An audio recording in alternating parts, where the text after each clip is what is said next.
kirungi nnyo okumanya ebyaliwo osobole okutambuza obulamu bwo bulungi.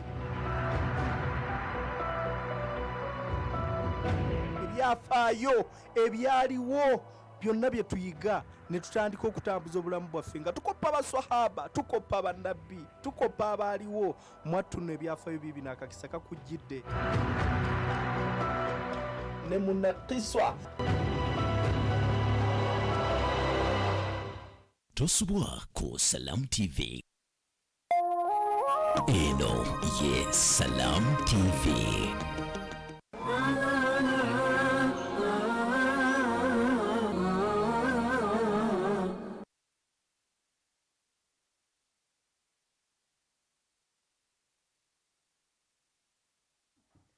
Bismillahir Rahmanir Rahim. Alhamdulillah wassalatu wassalamu ala rasulillah. Abalayi baffe abalungi, assalamu alaikum wa rahmatullahi wa barakatuhu. Nate tubaniriza ku lutimbi lwaffe gaggadde nga tuli mu programu yaffe ekwategana n'ebyafaayo by'abasahaba Nabi Muhammadin sallallahu alaihi wasallam.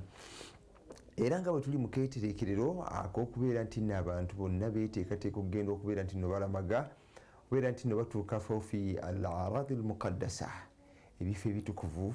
Nabwe kityo twagala okutegeera abasahaba engeri ki gye baakolanga mu hijja, na biki ebinyusi ebiri mu hijja, biki bye tuyiga mu nkola ya hijja. Basahaba baatubuulira ki ku bintu ebyafaayo mu hijja, biki bye tubayigako bye baakolanga mu hijja nga tebabikola bokka wabula nga babijja ku ekitiibwa Nabbi waffe Muhammadin sallallahu alaihi wasallam. Era nga bulijjo sirinzeka nina mukadde waffe Dr. Anid Sadaka ngono yakulira al-bi'thatul al-masriya al-azhariya, al-bi'thatul azhariya, abazhari abajja kuno ku Uganda okubeera era alina kyatuleetedde olwaleero agenda kitugamba nga tukomekkereza. Buli yenna alinayo omwana nga yamaliza thanawi kirinde ku nkomererawo kijja, oyinza okubeera nti nno omwana we yenna ayinza okulinnya ku bbaati singa anaabafunye akakisa kano. Waliwo chansi ezijja nayo yabadde yakayingira mu ggwanga naye nga yakusoma, agenda gitunyonyola mu programu eno inshallah. Mubeereewo ebisinga obungi mujja kuba mubitegeera. Falyatafaddal mashkura. بسم الله والصلاة والسلام على رسول الله صلى الله عليه وسلم. ربنا افتح بيننا وبين قومنا بالحق وأنت خير الفاتحين. ربنا آتنا في الدنيا حسنة وفي الآخرة حسنة وقنا عذاب النار. اللهم إنا نسألك يا ربنا في هذه الأيام الطيبة المباركة أن تبلغنا العشر الأول من ذي الحجة التي أخبر عنها النبي صلى الله عليه وسلم أنه ما من عمل أفضل من العمل في العشر الأول من ذي الحجة، حتى أنه سئل صلى الله عليه وسلم: ولا الجهاد في سبيل الله يا رسول الله؟ قال: ولا الجهاد في سبيل الله إلا رجل خرج بماله ونفسه ولم يرجع من كل ذلك بشيء. أي أن العمل الصالح في هذه الأيام العشر الأول من ذي الحجة أفضل من الجهاد بالمال والنفس في سبيل الله. وأسأل الله تبارك وتعالى أن يبلغني وإياكم حج بيت الله الحرام، وأن يكتب لنا الوقوف بعرفات هذا العام. وإذا حرم من حرم من الوقوف فأسأل الله تبارك وتعالى أن يبلغه أجر الوقوف بعرفات وأن يكتب له الحج، فإن الحج فريضة محكمة كما قال عنها المولى تبارك وتعالى: ولله على الناس حج البيت من استطاع إليه سبيلا. mukadde waffe okusaba kwa byonna amutendereza Allah tabaraka wa taala, era namusaba Allah tabaraka wa taala abeere nga atuggulirawo naga nti rabbana iftahu bainana wa baina qawmina bilhaq wa anta khairul fatihin. Ezabadde atusomera ddu otusaba Allah tabaraka wa taala ayanukuli ategeeze n'atugamba nti nno era nsaba Allah tabaraka wa taala tuuse mu nnaku 10 ezijja zetwolekedde eza Dhul Hijja. Ennaku 10 ezo Nabi Muhammadin sallallahu alaihi wasallam zeyogerako n'agamba nti nno teriyo mulimu gwonna gusinga bulungi kusinga mulimu omuntu gwakoledde mu nnaku ezo. Basahaba bamubuuza ne bagamba nti ya Rasulallah, wala al-jihada fi sabilillah, yadde okulwana mu kkubo lya Allah? N'abagamba nti ye newankubadde okulwana mu kkubo lya Allah okuggyako omuntu ayinza okuwadawadako, n'agamba nti oyo omuntu aba afulumye n'afulumya ne ssente ze n'ebyokulwanyisa bino ateesemu ye kennyini ne ssente ze byonna ne bitakomawo n'atakomawo ne ssente ze ne zitukola kinga zifiiriddeyo mu lutabaalo agamba nti nno yayinza okuwadawadako okwenkanankana omuntu aba akoze omulimu gwonna mu nnaku zino 10 ezijja mu maaso mu mwezi gwa dhulhijja n'agamba nti nno asaba allah tabaraka wataala ateeke mu bantu oba oliawo abanayimirirako mu arafa ateeke mu bantu abajja okuyimirirako mu lusenyi basobole okubeera nti nno bawanjagira allah tabaraka wataala akkiriza emirimu gyabwe era tusonyiwe n'ensobi zaffe زيتوزي تقول البانغ اليمنى. نعم أستاذ عبد الله تحدثنا في اللقاء السابق بفضل الله تبارك وتعالى وبدأنا الحديث عن أن صحابة النبي صلى الله عليه وسلم هم من علمونا عن النبي صلى الله عليه وسلم كيفية الحج، بل هم الذين نقلوا إلينا فرائض الإسلام وسننه وكل شيء متعلق بهذا الدين جاءنا من النبي صلى الله عليه وسلم عن طريق الوحي، ثم جاءنا من النبي صلى الله عليه وسلم عن طريق صحابة النبي رضوان الله تبارك وتعالى عليهم أجمعين. وكنا قد تحدثنا في اللقاء السابق، ولكن قبل أن نتحدث عن أمر الحج أريد أن أزف بشرى لجميع طلاب المسلمين في أوغندا لوصول المنحة الأزهرية للتعليم في مصر. طيب كيف يكون التقديم في هذه المنحة؟ التقديم في هذه المنحة لمن هو حاصل على الشهادة الثانوية المعادلة للشهادة الأزهرية، وتكون هناك شروط مكتوبة وجاهزة في المجلس الأعلى الإسلامي، وسيعقد اختبار لمن يريد أن يحضر فليحضر يوم الجمعة بإذن الله تعالى الجمعة القادمة في المسجد الوطني مسجد القذافي لإجراء الاختبار للمنحة الأزهرية. تكلمنا أيها الأحباب في اللقاء السابق بفضل الله تبارك وتعالى عن الحج. تريد أن أهمية هذا الأمر، تريد أن إذا لا بأس الشيخ عبد الله يريد أن يبشر الأحباب بهذه البشرى. تفضل. ساقوا بينا ساقد ديك نيانيزو كيرا بيدانا انجاد دين كاكواتين كباتو سيكون كاچايوچا تيجيزنا تugamba ntino betwabigira mu khalqa yafe yagwa ku nsonga basahaba engeri gye bakolangamu emikolo gya hijja n'agamba nti nno basahaba tubatwogera ku basahaba bano bebatuyigiriza enkola nabi muhammadin sallallahu alaihi wasallama yakolanga mu hijja n'agamba nti si hijja yokka obusiraamu bwonna tubuyiga nga tubujja ku basahaba ebintu byonna ebikwatagana ku ddiini byakka ku nabi muhammadin sallallahu alaihi wasallama nabbi n'abeera nga yabiyigiriza basahaba n'abeera nga babitutuusaako n'agamba nti mukkirize nga tetunnabagenda wala nnyo ayina essanyu ayina ekissanyu kyatuleetedde n'agamba nti nno bategeeza abantu mwenna abalabi b'olutimbe luno gagadde nti nno waliwo scholarships ezatuuse mu ggwanga. Scholarships ezo nga zavudde mu University ya Azhar okuva e Cairo oba Egypt, nga buli muntu yenna ayina omwana ng'omwana ono ayina shahada eyitibwa ya thanawi oba ejenkana eya thanawi oba ojenkana, agamba nti jangu wewangulira omukisa ogwo. Agamba nti nno zigenda kubeera nti bagenda kuzigabira wali ku Uganda Muslim Supreme Council olunaku olw'ejjuma mujje bagenda kusunsulamu. Kino takyogedde naye nga nyinza okugamba nti gwayagala wali badde otwalayo kati ne kati enkya twalayo empapula zo zigenda okutwala ku lunaku olwokutaano nga baziseeteresi mwezi zigenda okusunsulwamu. Empapula zo shahada ya thalawi oba ejenkana gitwale wali ku Uganda Muslim Supreme Council Gaddafi National Mosque bagenda kusunsula lunaku lwejjuma nekyali badde kirungi nnyo bagenda okusunsula ng'ezo zaatuuka edde okusinga tebono zitwala ku lunaku olwennyini. نعم جزاكم الله خيرا أستاذ عبد الله وأحسن الله إلينا وإليكم. آمين. الآن مع رحلة الحج. نعم. تحدثنا في اللقاء السابق عن شيئا من المعلومة عن الحج كفريضة، ثم تحدثنا عن لطيفة من لطائف الحج وفوائده.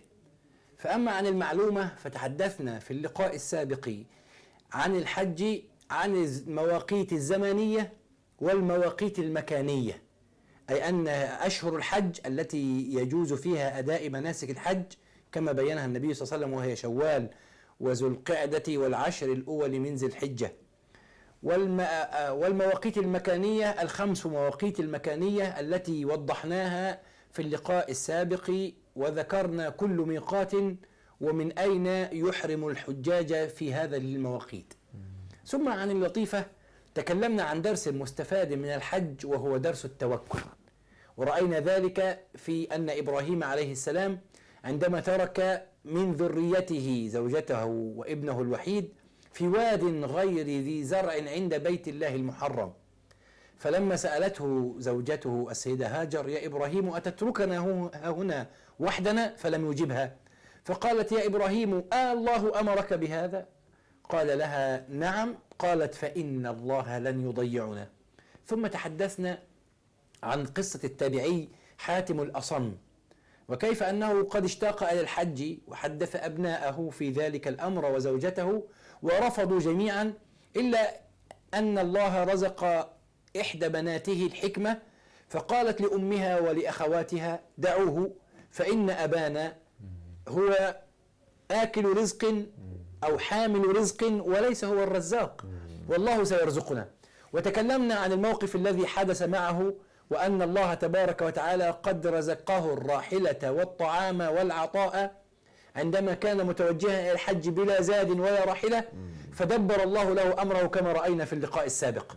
وتوقفنا عند ماذا فعل الله تبارك وتعالى لبناته ولزوجته، هؤلاء الذين انقضى منهم الطعام وانتهى منهم كل شيء ولم يبقى معهم شيء يتزودون به. فجاءت الأم تبكي والبنات يبكين، ولكن أختهم التي تكلمت من قبل تضحك. فتعجبت الأم من أمرها وقالت لها: أخواتك يتضورون جوعا ونحن لا نجد طعاما ولا شرابا، وأنت التي قلت لأبيك أن يتركنا ويسافر، وقلت أن أبانا حامل رزق وليس رزاق، وها نحن قد انتهت من عندنا المؤنة، فمن سيطعمنا أشهر حتى يرجع أبيك من الحج أو يرجع أباك من الحج؟ فيبكون وهي تضحك. ثم إذا بالباب يطرق، طرق الباب، فقالت الأم: من بالباب؟ فقال لها: حارس الأمير. حارس الأمير؟ وماذا تريد منا يا حارس الأمير؟ قال: إن الأمير ببابكم ويريد أن يشرب الماء، جاء به العطش وانقطع ما معه من ماء في رحلة الصيد، وهو يريد أن يشرب من عندكم الماء. فسمعت الأم بذلك فاختارت إناء جيدا وجاءت له بماء بارد وقدمته للأمير وأعطته للحارس، وقالت له: والله لا يوجد في بيتنا إلا الماء، ولو وجد غيره لأكرمنا الأمير به. فأخذ الحارس الماء منها وقدمه إلى الأمير، وقال له ما قالت المرأة. قال: تقول أنها والله لا تملك في بيتها إلا الماء، ولو كانت تملك ما تستضيفك أو تضيفك به لأعطتك إياه. وهنا أيها الأحباب يرق قلب الأمير لحال هذا البيت، فيقول يسأل أصحابه ومن معه في رحلة الصيد من التجار والحجاب وهكذا، فقالوا: قال: بيت من هذا؟ قيل له: هو بيت العابد الزاهد حاتم الأصم. فقال: وأين هو؟ قالوا له: يا أمير لقد خرج إلى الحج. قال: إذن يجب علينا مساعدة أهله.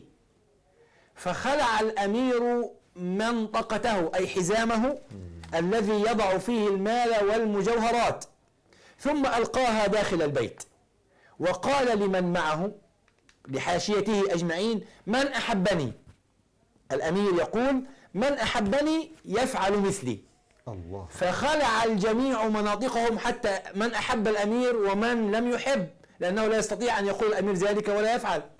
فخلعوا جميعا مناطقهم أي الأحزمة التي بها الأموال والجواهر، ورموها في بيت حاتم الأصم حتى ملئ البيت بالجواهر والأموال.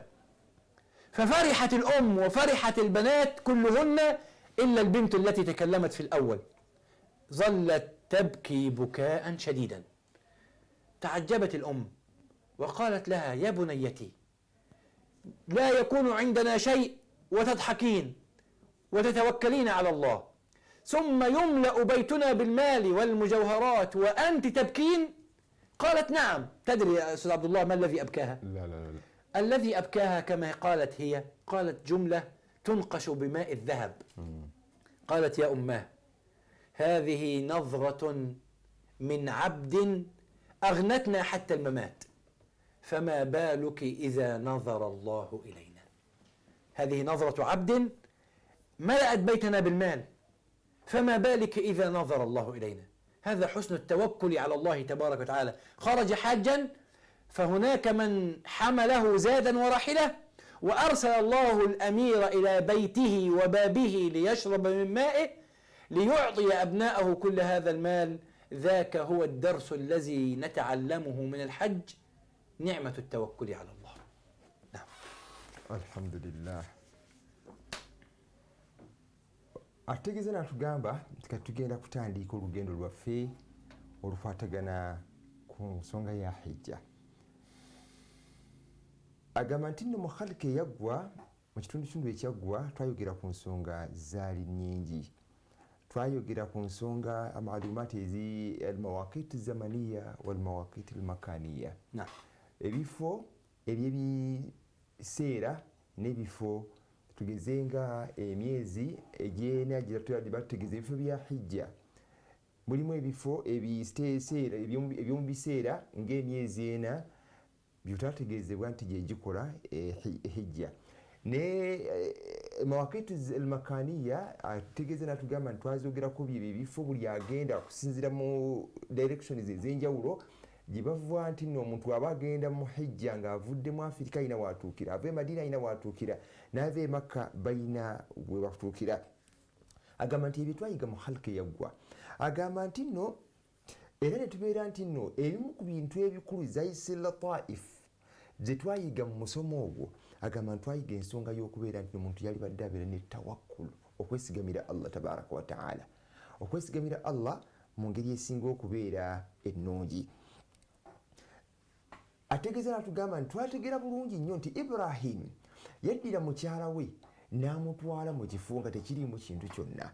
Bw'amutwala mu kifo ekyo omukyala n'amubuuza nti owange Ibrahim nga otuleka mu kifo kino kiki obadde ki? Allahu amaraka bihadha, Allah tabaraka wa taala yakulagidde okukola ekintu ekyo? N'amugamba nti Allah yandagidde okukola ekintu ekyo. N'agamba yaddamu ekigambo ekikakasa nti mu butuufu yali yeesigamira ku Allah.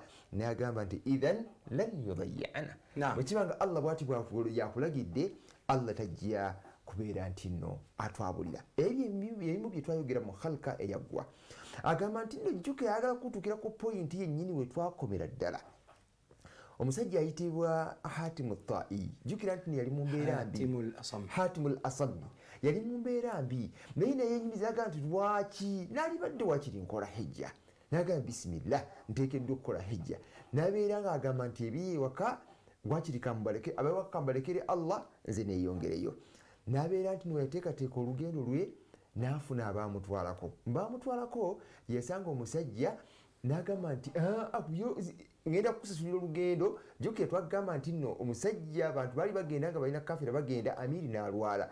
Babuuza ani ayinza okujjanjaba ono? Hati talina agamba nja kukola ki? Nja kumujjanja. N'agamba bisimillah n'amujjanjaba. N'amugamba nti byonna ebikwata ku hijja mu kugenda n'amadda tubisasudde. Ye n'agamba kaagende. Naye jjukira abawaka abalekedde ani? Awo we twaleka ng'abeewaka bo omuntu yali agenze mu hijja bayisibwa batya? Jjukira yategeeze n'atugamba nti nno abantu b'ewaka baakaaba ne bagamba nti musajja gwe omukyala akaaba agamba nti ogenda obulekedde ani?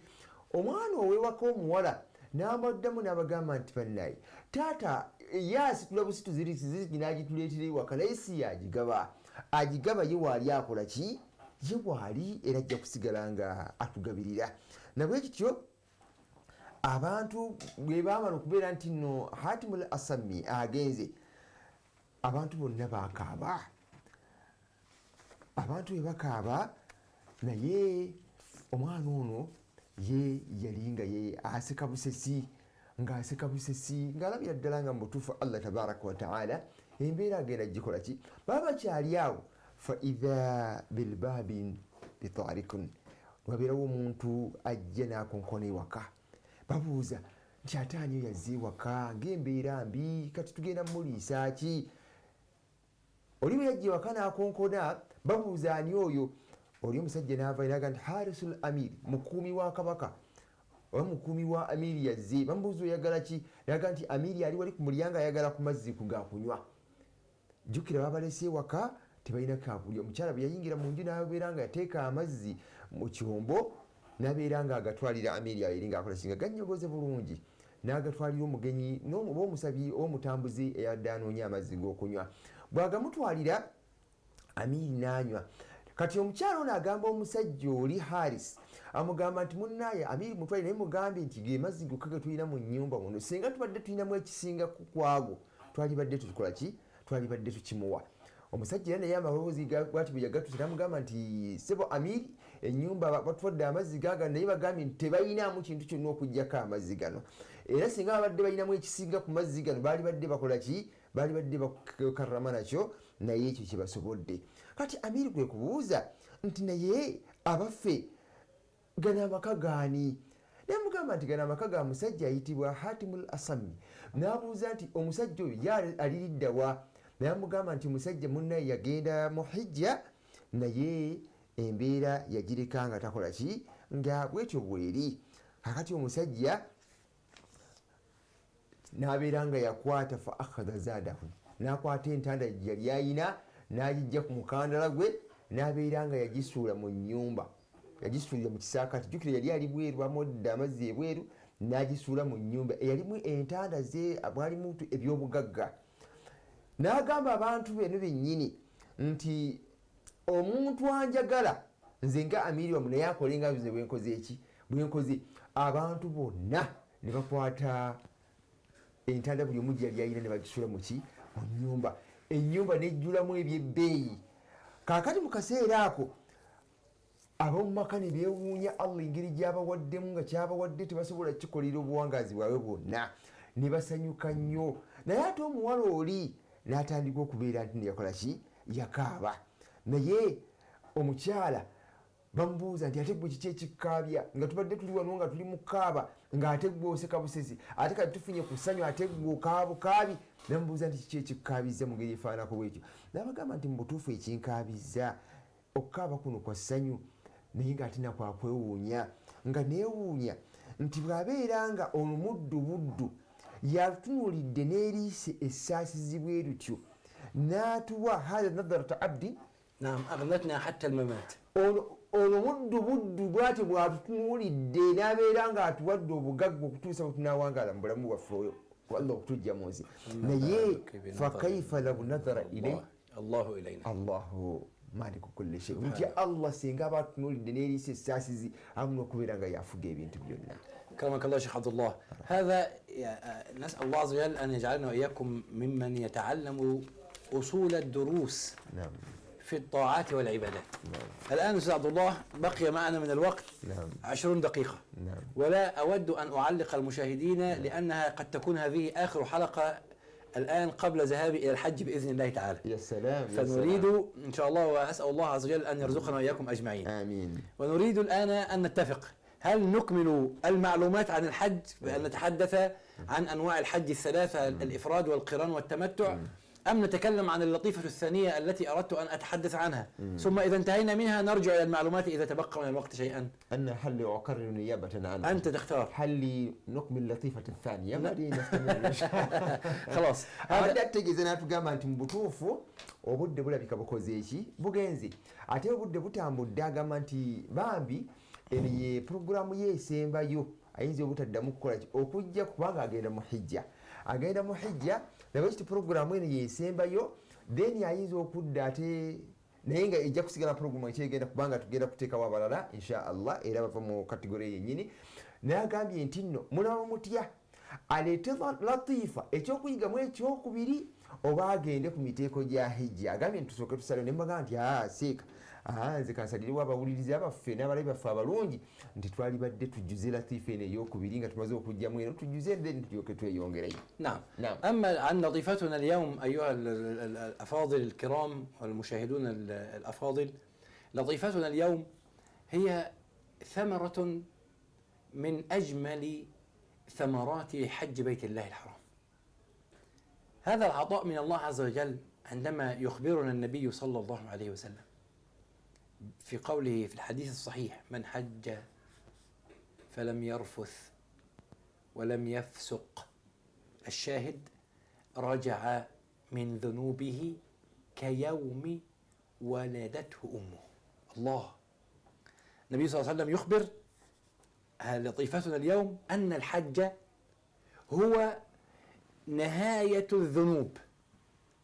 الإنسان في يوم عرفة يقف بعرفات فيتجلى الله سبحانه وتعالى تجليا إلى السماء الدنيا وينادي، وهذا هو التجلي النهاري.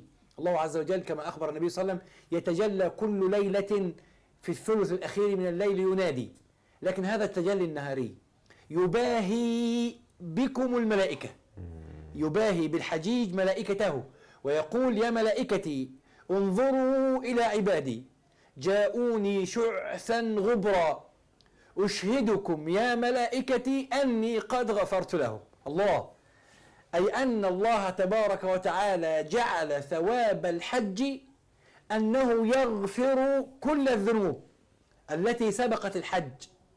فأسأل الله أن يغفر لي ولكم وأن يتقبل منا ومنكم. آمين. ومن هذه اللطيفة التي تذكرنا بمغفرة الله للذنوب في الحج قصة تابعي أيضا، وهو تابعي مالك ابن دينار. من هو؟ مالك ابن دينار. مالك ابن دينار ذهب بعد أن تاب إلى الله من ذنوبه وتاب توبة نصوحة، ذهب إلى الحج وطاف طواف القدوم وذهب إلى منى وبات بها، ثم توجه إلى عرفات. وعندما أفاض من عرفات بعد الدعاء إلى الله عز وجل وذهب إلى مزدلفة وصلى بها المغرب والعشاء جمع تأخير، ثم نام في مزدلفة.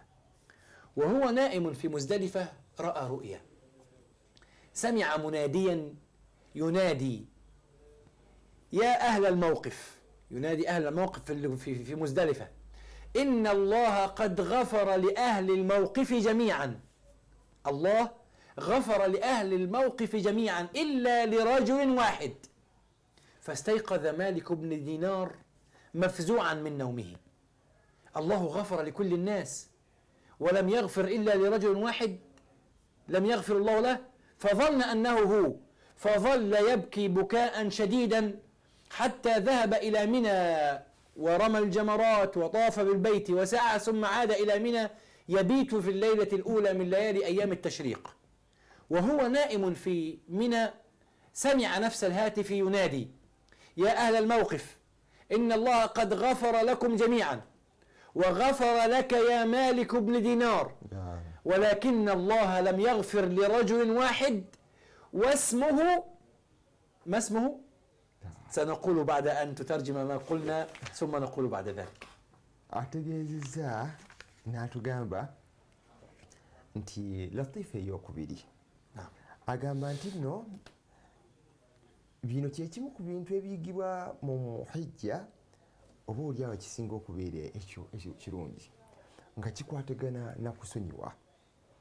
Nabi sallallahu alaihi wasallam yategeeza mu hadisi gyategeezezza nti nno man hajja, tisinga omuntu aba akoze hijja falam yarfath, n'atakola bintu byambyone, walam yafsuq, n'atayonoona, agambye nti nno Nabi sallallahu alaihi wasallam agamba nti rajaa ka yawmin waladathu ummu, akomawo ng'alinga bw'olaba olunaku lweyazaalibwa mama ng'amuzadde. Kyali ategeeza mu nsonga eyo nti Allah amusangula kamunaazaako amazambi gonna.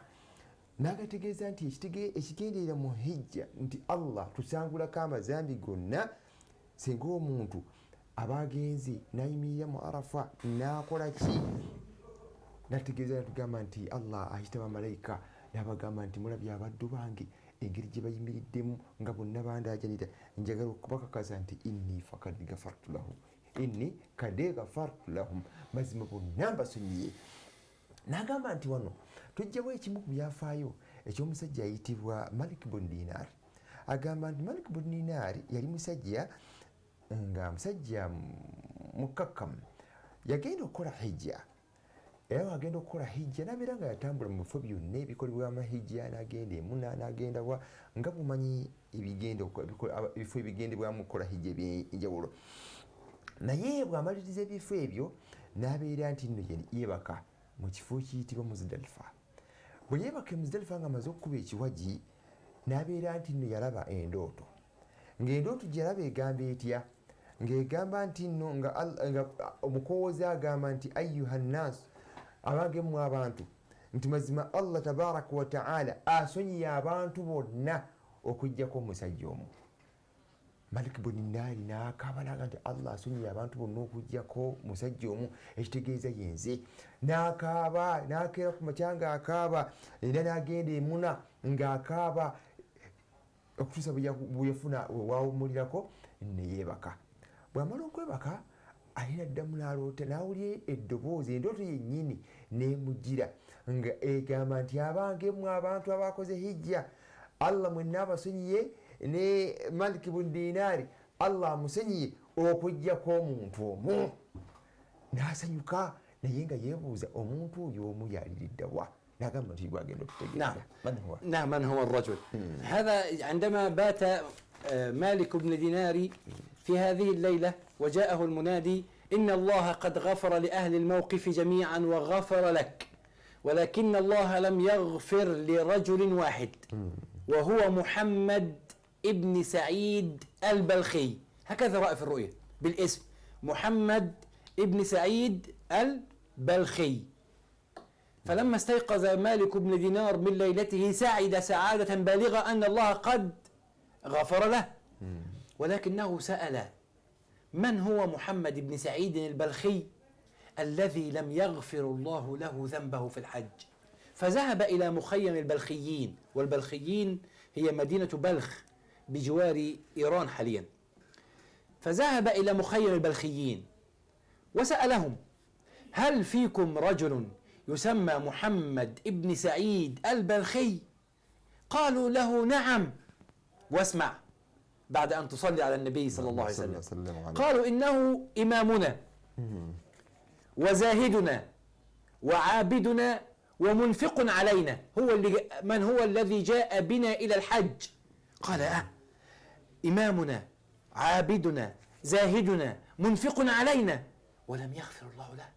قال إذن دلوني على خيمته. فأشاروا إليه قالوا ترى هذه الخيمة الكبرى هناك؟ قال نعم أراها. قالوا هذه خيمته. فذهب إليه وفتح باب الخيمة، السلام عليكم، وفتح باب الخيمة فوجد رجلا عجوزا أي مسنا كبيرا في السن واقف يصلي ويبكي ويدعو الله عز وجل.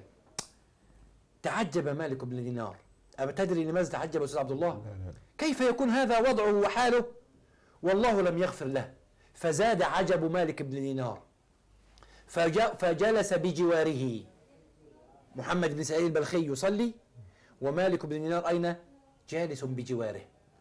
فانتظر حتى سلم من صلاته، السلام عليكم ورحمة الله، السلام عليكم ورحمة الله. ثم نظر إلى مالك بن دينار. من الذي سيتحدث الآن؟ محمد بن سعيد البلخي. نظر إلى مالك وقال له يا هذا اسمع، أجئت تخبرني برؤياك؟ قال مالك وكيف عرفت أنني رأيت رؤيا؟ قال اصبر، أجئت تخبرني أنك رأيت في الرؤيا أن الله قد غفر لأهل الموقف جميعا إلا لي؟ لا إله إلا الله. قال له نعم، ولكن كيف عرفت؟ كاد عقل مالك بن دينار أن يطيش، كيف عرفت؟ فبكى هذا الرجل محمد بن سعيد البلخي بكاء شديدا وقال يا رب أل الآن يا رب، أل الآن يا رب. لكن مالك بن دينار قال له أجبني، كيف عرفت أن ما تحدثت بهذه الرؤيا مع أحد، فكيف عرفت أن هذه الرؤيا قد رأيتها؟ قال له يا هذا أنا أجيء إلى الحج منذ 40 عاما، آتي إلى الحج منذ 40 عاما، وكل عام يأتي إلي من يخبرني أن الله لم يغفر لي، أنه قد رأى في الرؤيا أن الله قد غفر لأهل الموقف جميعا إلا لمحمد بن سعيد البلخي.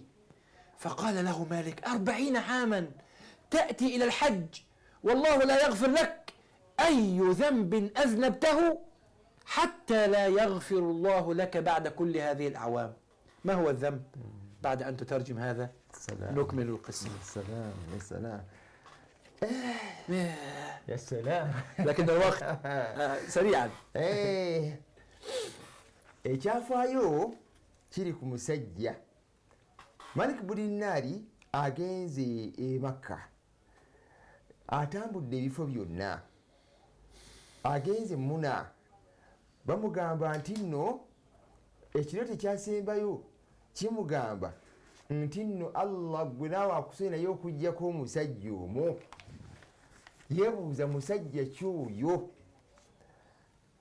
ategeeza n'atugamba nti ekiro kyali kigamba nti Allah asonyiye mwenna okuggyako omusajja ayitibwa Muhammad bun Saidi al-Balkhi ow'omu kika ky'Ababalkhi, atugambye nti kifo kisangibwa mu Iran. Gundi Malik Budinaari bw'amala okutegeera ensonga eyo n'anoonya awali wema eryavuddemu, abuuza wema, omulagire wema erimu abantu abavudde mu kifo ekiyitibwa Balkhi mu Iran. N'agendayo, bw'agendayo n'abuuza nti afiikum rajulun bismi Muhammad bun Saidi al-Balkhi, abaffe mumwe mulimu omusajja gwe bayita Muhammad bun wa Saidi ow'omu kika kya Balkhi? Ne bagamba nti oyo omusajja waffe munene, naawe mufe abazze mukola hijja bonna ye yabasasulidde, n'ebintu byaffe byonna yabiguze. N'abagamba nti muyinza okundagirirako waali. Nagamba nti genda mu weema yiiri eri. Malik Budinaari atambula agenda mu weema, agenda okutuuka mu weema ey'omusajja gwe baali bamuganye, asangayo omusajja nga mukadde, omusajja ng'asaala. Taka nti ye omusajja gwe baŋŋambye ate yali mu kusaala ali mu ibaada, naye ng'ate ye Muhammad yoyo gwe baŋŋambye nga hijja ye tekkiriziddwa. N'agamba nti kino kijja kuba kitya. N'atuuka mu weema n'ayingira n'atuula, n'amulinda amale okusaala. Omusajja bw'amaliriza okusaala agenda okunula bw'ati ng'alaba Malik Budinaari. Gyali tannaba namubuuza na kumugamba kigambo kyonna, oyo omusajja yabadde asaala kwe kumugamba nti gwe kasajja gwe era ozze wano ŋŋambye nti Allah bontu bonna abakkiriza hijja yaabwe okuggyako eyange. Malik Budinaari ne yeebuuza, omusajja ate byayogera abijjeewa? Amugamba kize kiti? Amugamba nti ozze kuŋŋamba nti abantu bonna Allah akkiriza hijja yaabwe okuggyako eyange. N'amugamba nti mutuufu kyekindeese. N'amugamba naye okitegedde otya? Sinnaba kwogerako na muntu yenna ku nsonga eyo, okigyewa? N'amugamba nti ya Ratib, nze naakamalawo emyaka nga 40 nga nzija mu kifo kino, naye buli mwaka wabeerawo ajja naŋŋamba nti nno abantu bonna hijja zaabwe zikkiriziddwa okuggyako eyange. Nabwe kitulabe gwe olabika naawe kyozza okukola ki? Kyentegedde nti kyozza okuŋŋamba. Namubuuza nti okola zambi ki erikutuza okubeera nti emyaka 4 ojja n'okola hijja naye nga mu butuufu hijja yo tekkirizibwa? Aho nno wagenda. نعم. الله. السلام. عندما ذهب مالك بن دينار وقال له: ألم ترى في رؤياك أن الله قد غفر لأهل الموقف جميعا إلا لرجل واحد واسمه محمد بن سعيد البلخي؟ قال له: بلى، كيف عرفت؟ قال: منذ 40 عاما وأنا آتي إلى الحج، ثم يأتي كل عام من يخبرني أنه قد رأى أن الله قد غفر لأهل الموقف جميعا إلا أنا. فقال له مالك: 40 عاما تحج إلى بيت الله ولم يغفر لك، أي ذنب أذنب؟ ما الذي فعلته من ذنب حتى لا يغفر الله لك 40 عاما من الحج؟ فماذا قال له بعد أن نصلي على النبي صلى الله عليه وسلم؟ قال: كنت شابا صغيرا وأشرب الخمر، وجئت في أول ليلة من رمضان وقد شربت الخمر وسكرت، ذهب عقلي. فقابلتني أمي وقالت لي: يا ولدي، ألا تتقي الله؟ الناس يستعدون للصوم في أول ليلة من رمضان وأنت تشرب الخمر. قال لها: إليك عني، قالت يا بني اتق الله فق مما أنت فيه واستعد لصيام رمضان. قال لها إليك عني. ثم قال فأمسكتها. أمسك من؟ أمه. فأمسكتها وألقيتها في التنور، أي وضعتها في الفرن التي بها النار المحترقة. إلا الله. وما أفقت في الصباح إلا وقد تفحمت، ماتت واحترقت أمه. فقال له مالك بن دينار أفعلت هذا؟ قال له نعم. قال قتلت أمك؟ قال له نعم. قال له مالك يا شيخ عبد الله كلمة صعبة جدا، فقال له وأنى يغفر الله لك؟ أنت كيف يغفر الله لك بعد هذا الجرم العظيم الذي فعلته؟ ثم ذهب مالك بن دينار في آخر يوم من منى ونام في منى. فلما نام رأى النبي صلى الله عليه وسلم في المنام، جاءه النبي يعاتبه ويقول له يا مالك أقنطه من رحمة الله؟ الله. تقول له أن يغفر الله لك؟ يا مالك أبشرك أن الله قد غفر له. الله. فيرجع مالك بن دينار إلى محمد بن سعيد البلخي ليبشره بتوبة الله عليه، فيجد جمعا كثيرا عند خيمته، فيدخل عليه فيجده ساجدا ميتا بين يدي الله.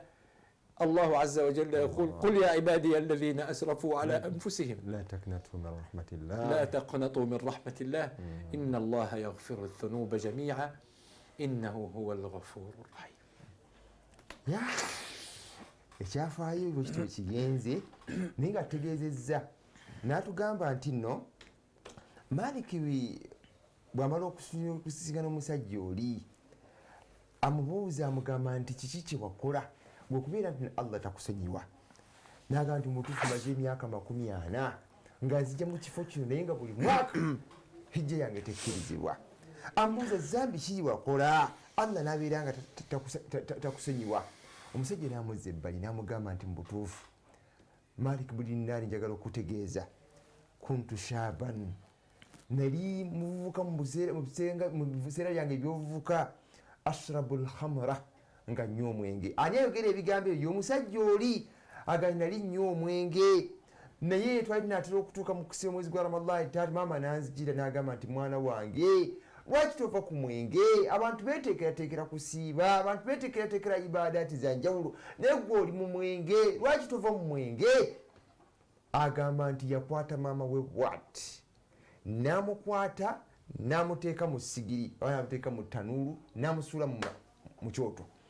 Agamba nti maama we yagenda okudda engulu bw'ati nga yenna yasiridde dda yakola ki? Enaggwaawo. Kaakati omusajja oyo agamba nti ekintu ekyo kyansiga ngezezzaako okusaba naye hijja yange ekola ki? Kati Malik bun Dinaari amubuuza watta maama wo? Ogwe wasuula maama wo muliro? N'agamba nti ekyogwanidde, ani ayinza okusonyiwa gwe? Allah ng'akusonyiwe atya ng'osse maama wo n'omusuula mu muliro? Ogwe n'agamba nti ovalaba hijja tekkirizibwa. Malik bun Dinaari n'akola ki? N'agenda. Malik bun Dinaari bw'agenda atuuka ewaka n'awummulamu, bakyali mikolo gya hijja. Atuuka eyo n'awummulamu, bw'awummulamu alaba endooto ng'alaba Nabi Muhammadin sallallahu alaihi wasallam. Nabi sallallahu alaihi wasallam bw'amulaba ataba amugamba nti owange gwe Malik bun Dinaari wakijjeewo okutuuka ku ekyo kugamba nti Allah tasobola kusonyiwa musajja oyo. Ekyo okijjeewa gwe okwewaggula okugamba nti Allah tasobola kusonyiwa musajja oyo. Kati njagala okutegeeza nti Allah tabaraka wa taala kad gafara la, Allah amukoze eki? Amusonyiye. Malik bun Dinaari adduka emisinde agenda abashara omusajja, agenda okusanga omusajja ng'ali mu sujuudu avunnamye ateese omutwe wansi naye nga yafadda, nga yafadda. Kyatugendereddemu nti Allah tabaraka wa taala kyekimukabize n'agamba nti bannaayi mubeerewo nga mukimanyi nti abantu temukutukanga, la takinatu min rahmatillah, temukutukawo na kusuubira kwa Allah, kusaasira kwa Allah tabaraka wa taala. Inna allaha yaghfiru dhunuba jamia, Allah asonyiwa buli zambi lyonna lam yabka illa daqiqa. جزاك الله خير أستاذ عبد الله، وأكرم الله عز وجل عطاءه لنا ولك. وأسأل الله العظيم رب العرش العظيم في هذه الساعة الطيبة المباركة أن يبلغنا وإياكم حج بيته الحرام. اللهم إنا نسألك يا ربنا في هذه الساعة الطيبة المباركة من هذه الأيام الطيبة أن تبلغنا حج بيتك الحرام، وأن ترزقنا حسن التوكل عليك، وأن ترزقنا توبة نصوحة تغفر لنا بها ذنوبنا، وتصرف عنا بها آثامنا، وتردنا بها إليك يا ربنا إليك مردا جميلا. إلهنا ظلمنا أنفسنا وإن لم تغفر لنا وترحمنا لنكونن من الخاسرين. آمين آمين. سبحان ربك رب العزة عما يصفون، وسلام على المرسلين، والحمد لله رب العالمين. وجزاكم الله خيرا، ونلتقي بإذن الله تعالى بعد انتهاء موسم الحج، وسيكون بديلا عني هنا فضيلة الشيخ جمال زهران بإذن الله، سيكمل مع حضراتكم بإذن الله. وكل عام وأنتم بخير، والسلام عليكم ورحمة الله وبركاته. عليكم السلام ورحمة الله وبركاته. مكدف في bwachi bwasumekiriza programu y'olwaliro tusabira dduwa era nga tegeeza nti mbutuufu ayinza okutabeera naffe halka egenda okuddako kubanga anaaba ali mu hijja. Tusubire nti nno ajja kutusabira namwe abali mu nabenda basabira kubanga akadde kano kabe nakimugambye dda nti akadde kano kabadde aweereza mu programu alina okusabira abantu bonna abadde bagiraba.